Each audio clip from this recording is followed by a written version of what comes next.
Hello, everyone, and welcome to Chat with Pat.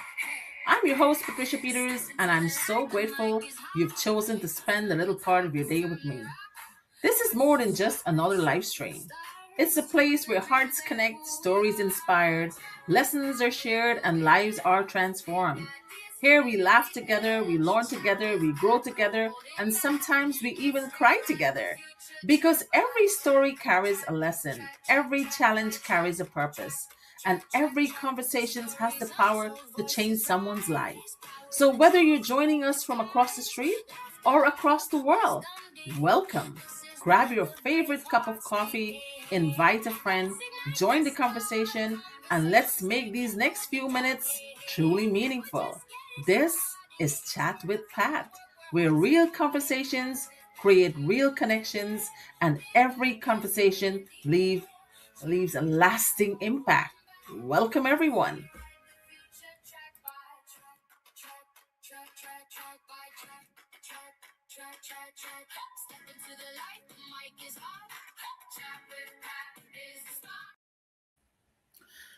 Hello, hello, very good night, and welcome to Chat with Pat. Tonight's hot topic is 5 reasons why marriages are failing and how couples can begin fixing them. I got really fidgety talking about this topic. I'm twitching my fingers. Yes, my name is Patricia Peters, and I'm the host on Chat with Pat. On this show, I bring you all kinds of topics. Some of them might be uncomfortable. Some of them will be very smooth and easygoing, and some of them will make you think. Right. So, good evening, beautiful people, and welcome to Chat with Pat. Tonight, we're having a mature and honest conversation about 5 reasons marriages are failing. But we're not stopping at the problems. We're going to examine why they happen, why they're so damaging, and what couples can do to begin repairing their relationships. So, we have a process. A process. Why they're failing, why they're damaging, why they're happening, and how couples can fix them, right? So here we go. 5 reasons with Patricia. That's the new series I have. 5 reasons why marriages are failing and how couples can begin fixing them. People often say marriages fail because the love is gone. Do you guys believe that? But I don't believe that is always true. Sometimes two people still love each other, but they have stopped communicating. They have stopped nurturing the relationships. They have allowed unresolved pain, financial pressure, pride, and outside influences to come between them. What do you guys think? A marriage can contain two good people and still become unhealthy when the relationship is no longer being protected. You got to protect this relationship, guys. It's sacred. Today, we're not here to blame husbands or blame wives. We're going to identify 5 serious problems, explain why they happen, and show how they damage marriages, and discusses what couples can do. We can discuss what couples can do before it is too late. You guys agree with me? Are you all there? Good. Thank you. And let me say this clearly. I'm not talking about remaining in an abusive or dangerous situation. Where there is abuse, safety must always come first. Reason number 1, communication has broken. Communication has broken. It's broken down. Communication problems do not mean couples have stopped speaking completely. Sometimes they speak every day, but only about the children, groceries, bills, appointments, and household responsibilities. And you guys can testify to that, right? They're exchanging information, but they are no longer sharing their hearts. And that is sad. Other couples communicate through criticism, yelling, sarcasm, accusation, or silent treatment instead of saying, I feel neglected, they say, you never care about me. Instead of explaining what they need, they expect the partner to read their mind. Why does this happen? It can happen because people are tired, they're stressed, they're distracted, or afraid of confrontation. Some people also grew up in homes where healthy communication was never demonstrated. Everyone barks like a dog in the house. They learn to shout, shut down, walk away, or pretend that nothing was wrong. How many of you been doing that? Raise your hands. Come on. Say me, me, me. Why is this dangerous? When people repeatedly feel unheard, dismissed, or misunderstood, they eventually stop trying to communicate. Small misunderstandings become large resentments. Emotional safety disappears, and the couple starts treating each other like opponents instead of partners. How many of you are experiencing that? How can couples begin to solve it? We're getting to the root of this now, right? Set aside time each week for an honest conversation without phones, television, or interruptions. Speak about one issue at a time. Instead of attacking your partner's character, explain the behavior and how it affected you. Don't say, you never care about me. Try saying, when we go several days without spending meaningful time together, I feel lonely. Can we work on that? And before giving advice, ask, do you want me to listen, comfort you, or help you find a solution? Sometimes people don't need an answer, they need to feel heard. If you're just tuning in, tonight's topic is 5 reasons why marriages are failing. Sometimes people don't need an answer, they need to feel heard. Number 2, couples stop nurturing their friendship and intimacy. Before marriage, couples make time for each other. Oh, the butterfly effects, holding hands, going on dates. Oh, flowers, gifts, ice cream. They talk, they laugh, they ask questions, they go places, and they show affection, lovey dovey moments. After marriage, responsibilities begin to take over. There may be children, careers, aging parents, household chores, financial pressure, and exhaustion. And all of these are so true. We all went through this stage, right? Without realizing it, the couple stop dating and start functioning like two employees managing the same household. Marriage is like a job, and couples are like employees. Did you see what we built out of our lives, out of our marriage? Why does this happen? Have you ever stopped and asked yourself this question? Why is this happening to my marriage? This guy used to love me so much. He used to adore me. He used to tell me how beautiful I am. He used to buy me perfume and fudge and roses. He used to write me letters. What the hell is wrong with him now? It happens because people assume that once they're married, the relationship will automatically remain strong. But that's not true. You got to keep the flames burning. But marriage is like a garden. Yes, it is. You cannot water it during the dating stage. Neglect it for years and then wonder why nothing beautiful is growing. It's going to wither, dry up, and die. That's what you do to your marriage. That's what you do, guys. You hear that? That's what you do. That's what we all do. That is why I still dress up and I still try to look good and keep the flames burning. Why is this dangerous? When affection, appreciation, emotional closeness, and quality time disappears, loneliness enters. It crawls in.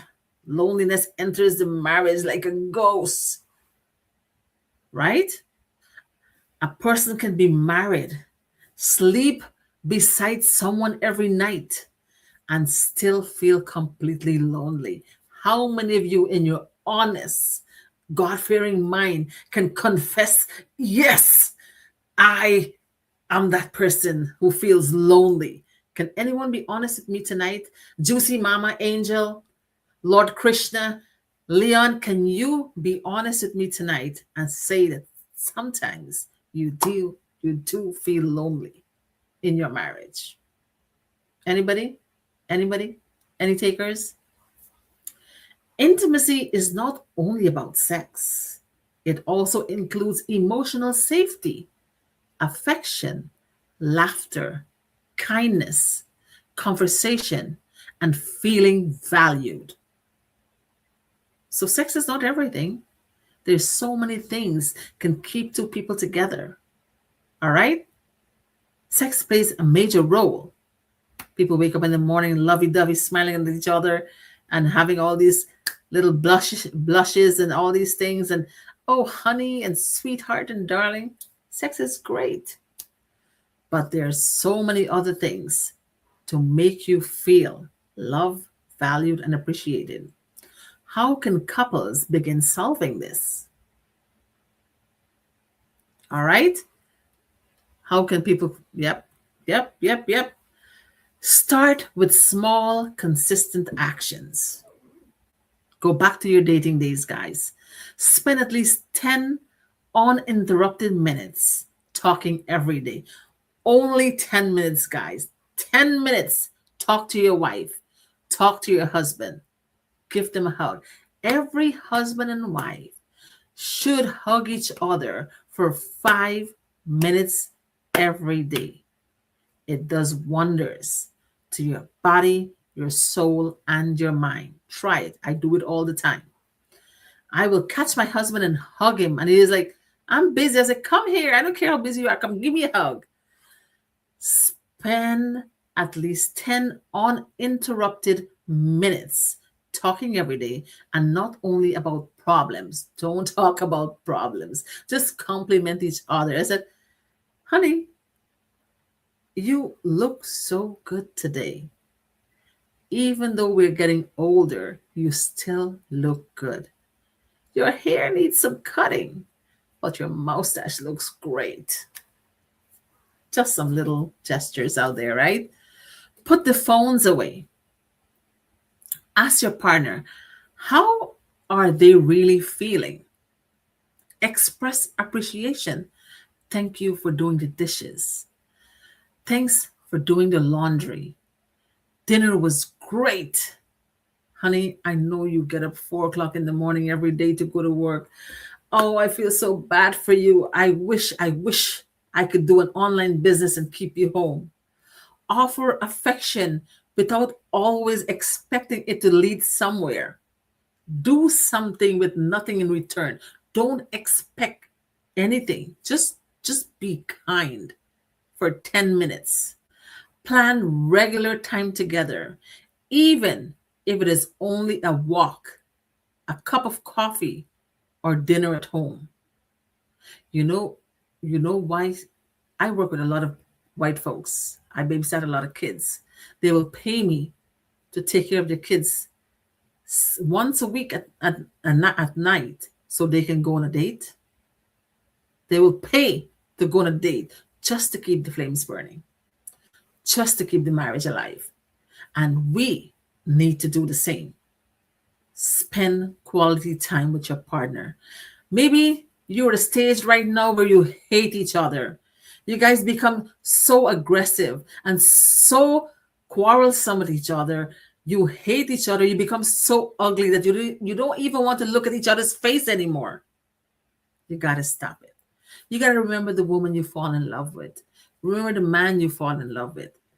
Go back to the beginning, back to the basis, where your heart skips a beat and you have butterflies, where you dream every day, and where you plan in your brains, in your mind, all the good things you're going to accomplish with this man or this woman. Go back to the beginning. Couples, you do not always need an expensive vacation. Sometimes they need to look at each other again and remember why they chose each other. I just told you all of that, right? I'm looking at my husband now. He's 58 years old. And I said, oh my God, I married a boy. Now I'm living with a man, a 58-year-old man. I never thought in my life that I would ever live with a 58-year-old man. And that's the beauty of 35 years together, right? He was so handsome when I met him, and his eyes were hazel. Back home, he said cat eyes. The pastor, when I got married to him, the pastor said, I hope Sister Cheryl didn't get carried away with Brother Mike's captivating eyes. I'm sorry to say, Pastor, that was the first thing that got me carried away. And every day he gets older, he looks better. So hug your husband, give him a squeeze, hug your wife, give her a squeeze. Tell her how much you love her. Tell him how much you appreciate him. And as I said, you may hate each other now, but remember the woman, the beautiful smile you fall in love with, the gorgeous hair she has when you fall in love with her, how pretty she was back then. Whatever she becomes, you're the reason she becomes a monster. And whatever he becomes, you're the reason he becomes a beast. So we need to go back to the basis. Fall in love every day, all over again. Reason number 3, pride and unresolved conflict have taken over. Every marriage will experience disagreements. The problem is not that couples disagree. The problem is how they handle those disagreements. I listen to some people. They can't solve a problem to save their life. All they have is anger, aggression, and hate. Some people refuse to apologize, and that's the big bullshit right there. If you cannot apologize, then you have no humility in your soul, in your body, or in your mind, because they believe apologizing makes them look weak. I'm a man, I cannot apologize. No, I am the man of this house. I lay the rules. Whatever I say goes. But listen, dude, if you are the head of the house, women are the neck. We can twist you and turn you however we want. So get that straight. Others keep score. Remember, people keep score, right? Reopen all wounds. Use silent punishment. I think I have that habit. If anything goes wrong, I will stay quiet. I will not talk. Or bring 10 previous arguments into the present disagreement. Oh, I know people who like to, if you have an argument with them, they will reckon the 10 mistakes you made for the past week or the month or whatever, and they'll bring them all in and add fuel to the fire. What do you guys think? You guys are all guilty, right? Guilty, guilty, guilty. I knew it. That is why I bring this topic up tonight. The goal becomes winning. Everybody wants to win instead of resolving the problem. My husband tells me that sometimes. He said, if he tell me something, I tell him back something. He tell me something, I tell him back. He said, you don't like to lose, right? You always want to win. And I was like, it's not about winning. It's just a conversation. If you tell me something and I don't agree, I have to tell you back something, right? But it's not winning. I never win. Why does this happen? Why does this happen in our marriages? It can happen because people feel defensive.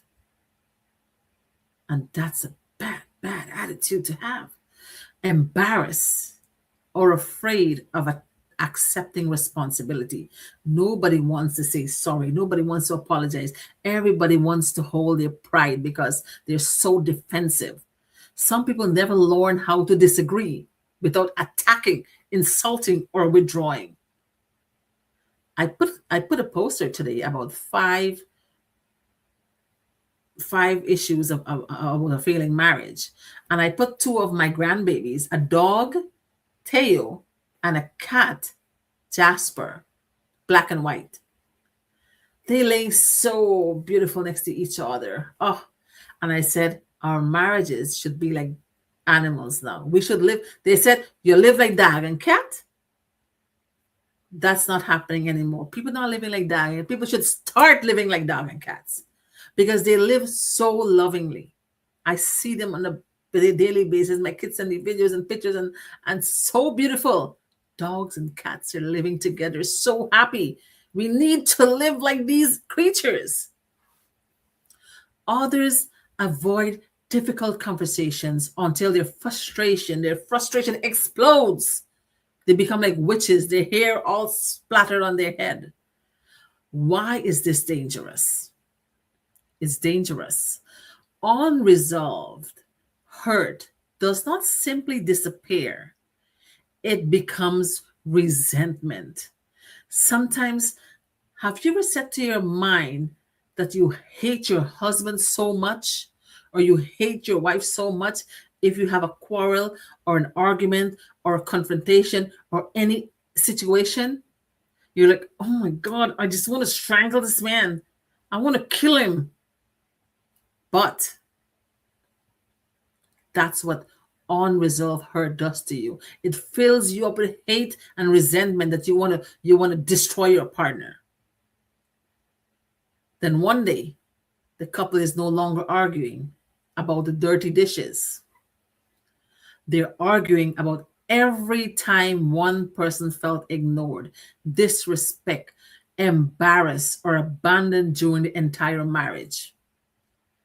The present argument becomes loaded with years of pain. Did you ever have a fight with your wife or your husband and they tell you all the things they feel?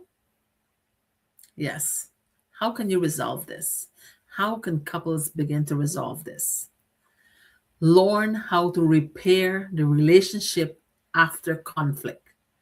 A genuine apology should sound like this: I understand that what I did hurt you. I was wrong. I am sorry. And this is what I will do differently. Not, I'm sorry, but you made me do it.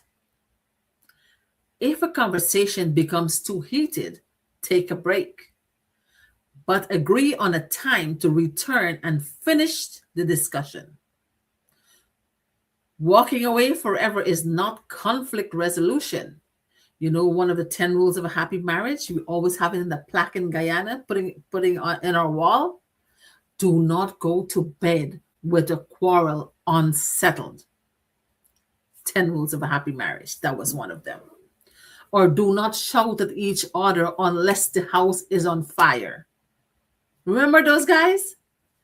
I had one of those. And please do not wait until divorce papers are being prepared before seeking counseling. Asking for professional help is not a sign of failure. Sometimes it is the decision that prevents failure. So don't feel embarrassed. I know my Guyanese people, my Indian Guyanese people will hide everything. The husband beat them, they hide it. They get marks and lash and bruise and kick and butt, they hide it. Everything they hide. They don't want to go to the therapist. They don't want to talk to nobody. They don't tell anybody anything. All you know, wife die. Husband kill wife. Wife kill husband. They murder each other.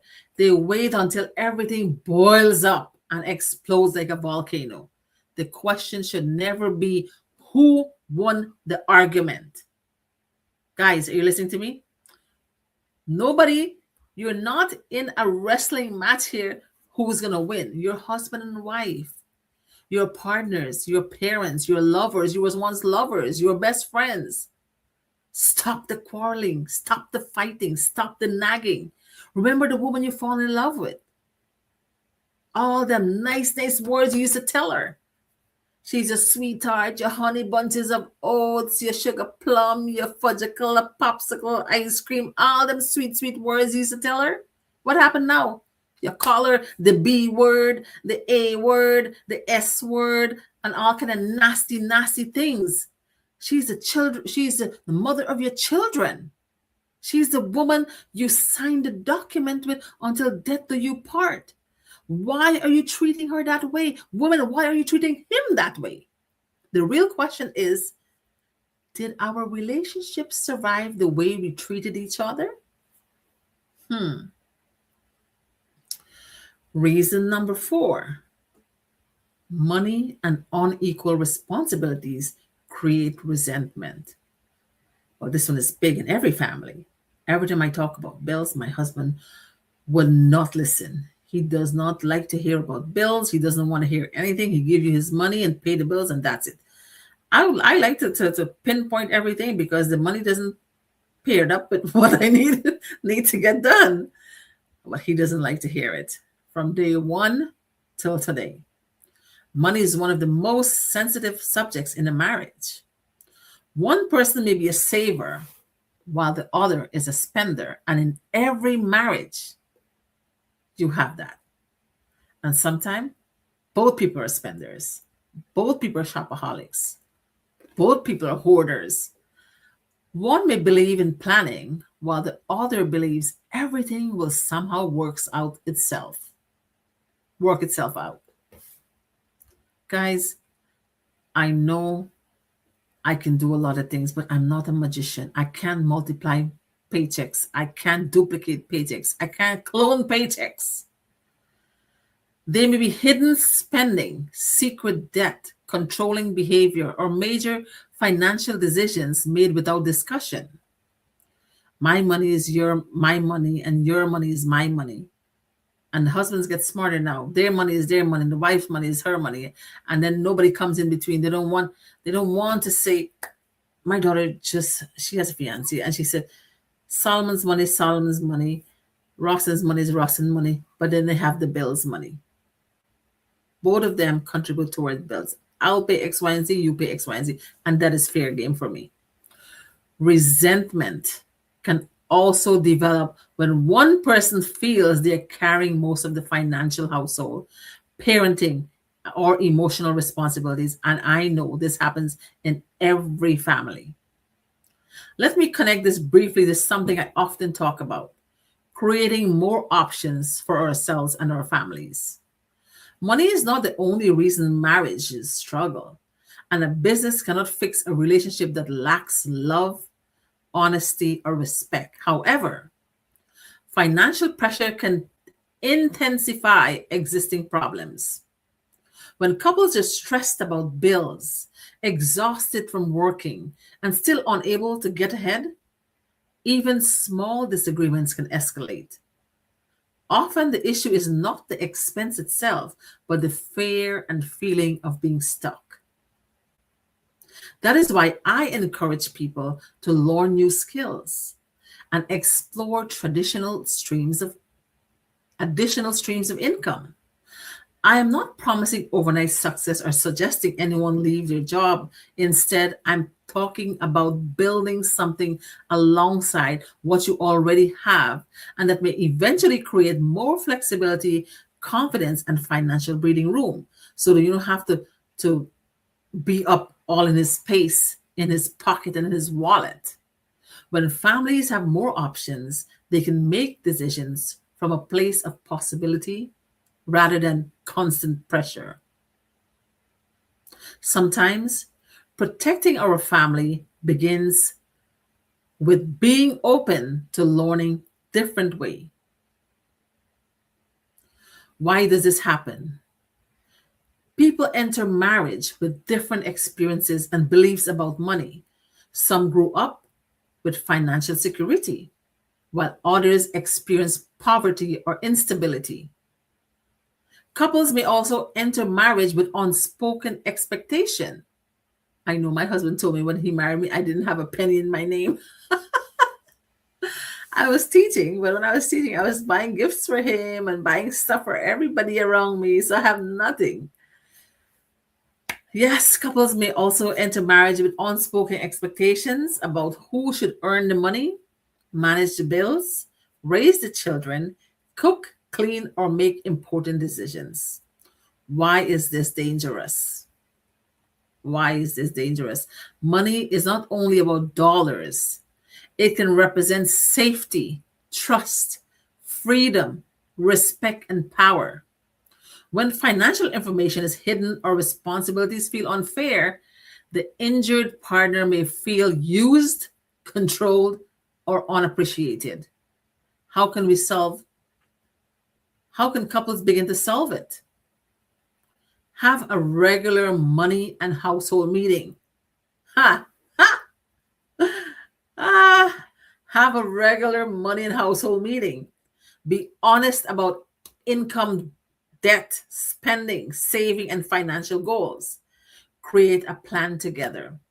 Agree on how major purchases will be handled and divide household responsibilities clearly.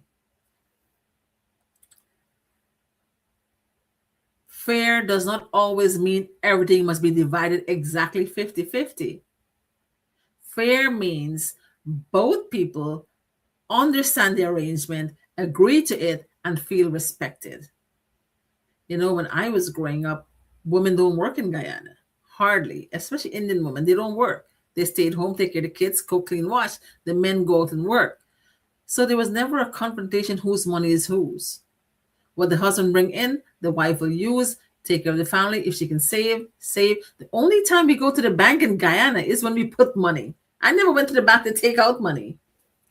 No one should have to beg their spouse for basic financial information or repeatedly ask him for help while carrying the entire household alone.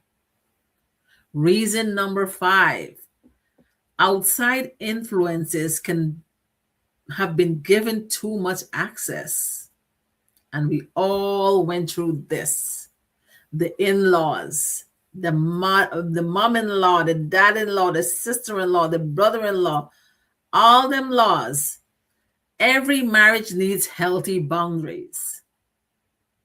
Problems begin when relatives, friends, social media, work, phones, or another person receives more loyalty, energy, and attention than the marriage.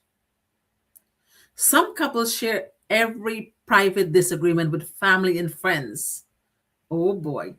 Yeah, they share their dirty laundry with everybody. Others constantly compare their relationship to the perfect marriage they see online. Guys, all those marriages you see online, people lovey-dovey, hugging, going on vacation, and taking pictures, it's just for social media. Everybody quarrels, they fight, they argue, they curse, they hate each other. I don't tolerate it though. They can also be secret messages, inappropriate emotional relationships, or friendships that crossed agreed upon boundaries. Why does this happen? People sometimes seek validation outside the marriage because they feel lonely, angry, unappreciated, or misunderstood.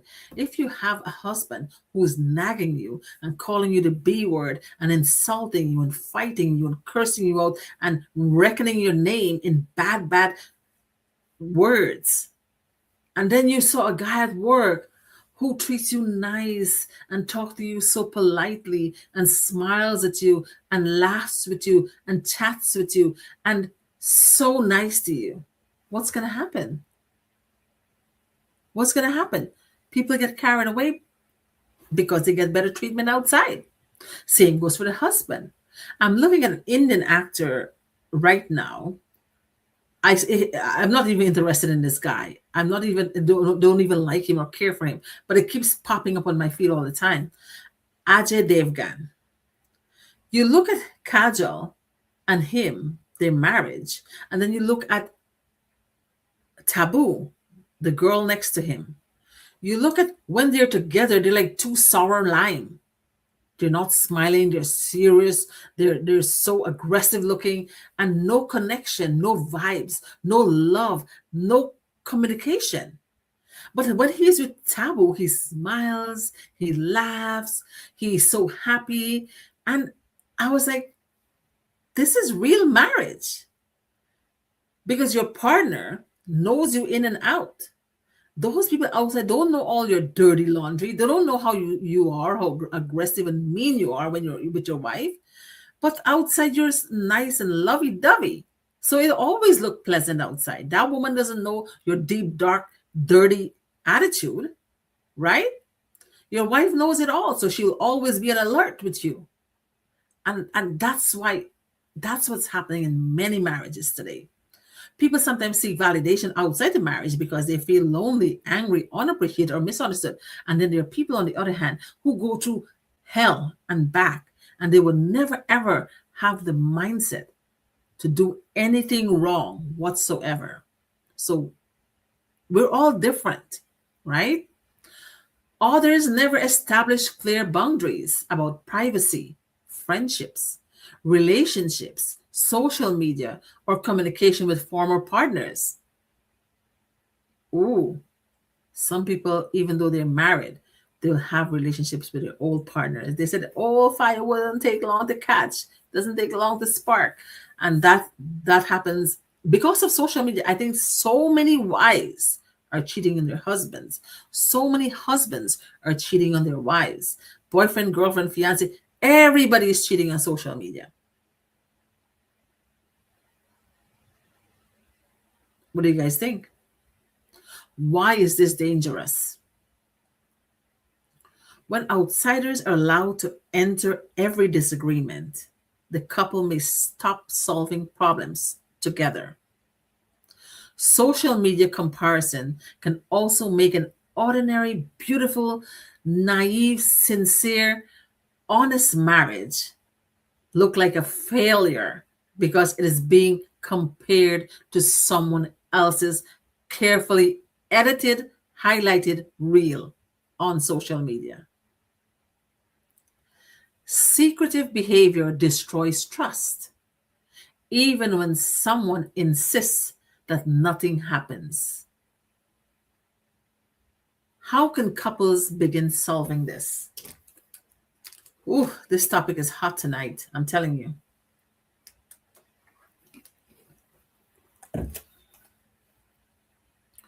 Agree on clear boundaries together. Decide what should remain private, how much access relatives should have, and what behavior with other people would be considered disrespectful. If you need help, speak to a qualified counselor or a trustworthy, neutral person. My daughter is a therapist if you guys need someone. Not someone who enjoys gossip or automatically encourages division. You know, you have your girlfriend, and as soon as you tell your girlfriend one thing about your husband, she'll say, left him, plenty more fish there in the sea, left him. Protect time for your spouse. Put the phone down. Stop publicly embarrassing each other. Do not give another person the emotional intimacy, private conversations, or attention that you have stopped giving your marriage. Did you hear that? All of you, listen to that. Do not, and I'm going to reiterate that, do not give another person the emotional intimacy, lovey-dovey conversation, private conversation, or attention that you have stopped giving your partner, your marriage. Don't do it. It's not worth it. At the end of the day, if you fall and break your foot, you have a heart attack, you have a stroke, something happened to you at work, you can't move, who's going to be there for you? The same woman you hate, the same one you abuse, the same one who give birth to your children. the same husband who's working and taking care of you. So guys, don't don't do that. And remember, privacy does not mean hiding abuse or refusing to seek help. Safety must always come first. If you're living in a dangerous marriage, abusive marriage, one that you feel threatened, you need to let someone know. And this is my closing. Finally, 40 minutes. A marriage is not repaired by pretending that nothing is wrong. It begins healing when two people are willing to say, we have a problem, but we're going to face the problem together instead of attacking each other. Love is not only something you feel. Healthy love must also be demonstrated through honesty, listening to each other, respect each other, show affection to each other, accountability, listening, respect, affection, shared responsibility. I'll do the cooking, you do the dishes. I'll do the laundry, you do the folding. I'll vacuum the house, you wipe down the counters. Come on, guys. What's hard in that? And healthy boundaries, right? Healthy boundaries. One person may begin making positive changes, but one person cannot carry an entire marriage forever. Lasting repair requires effort from both partners. If you really want this to work, both of you have to put your hand to the grind. Now, I want to hear from you. Which of these 5 problems do you believe damages marriages the most? Can you name it? Number 1, broken communication. Number 2, neglected friendship and intimacy. Number 3, pride and unresolved conflict. Number 4, money and unequal responsibilities. Number 5, outside influences and weak boundaries. That's 1 to 5. Put the number in the comments, but please do not expose or embarrass your spouse. This is 5 Reasons with Patricia. We don't only identify the problems, we search for solutions. 5 reasons, 5 solutions, 1 honest conversation. I'll see you in the next episode on Chat with Pat. This is Patricia's Digital Network, 5 Reasons with Patricia. This is Chat with Pat, and where we have honest conversations that help us think, learn, and grow, because a learning mind is a growing mind.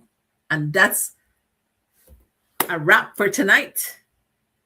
43 minutes, 1 second. And I know it was long, but I know it was essential. I know it was important because many of us today are going through so many difficult times in our life, in our marriages, with our families. And I think I had to address it. So if this resonates with you tonight and you feel that it helped you, please solve the problems.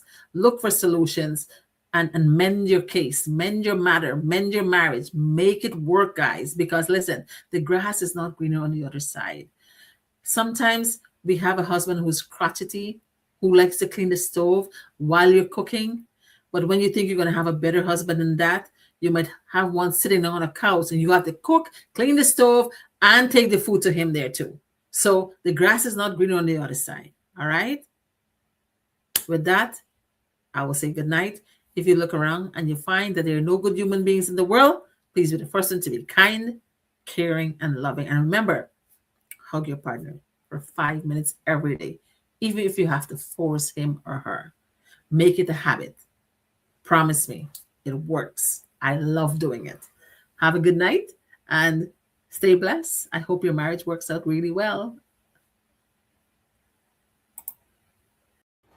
Thank you for being part of Chat with Pat. Until we meet again, keep believing, keep growing, and keep inspiring. God bless you. And remember, every conversation leaves a lasting impact. Looking forward to seeing you on the next episode of Chat with Pat. Freedom in my veins can't be bought. Flexibility.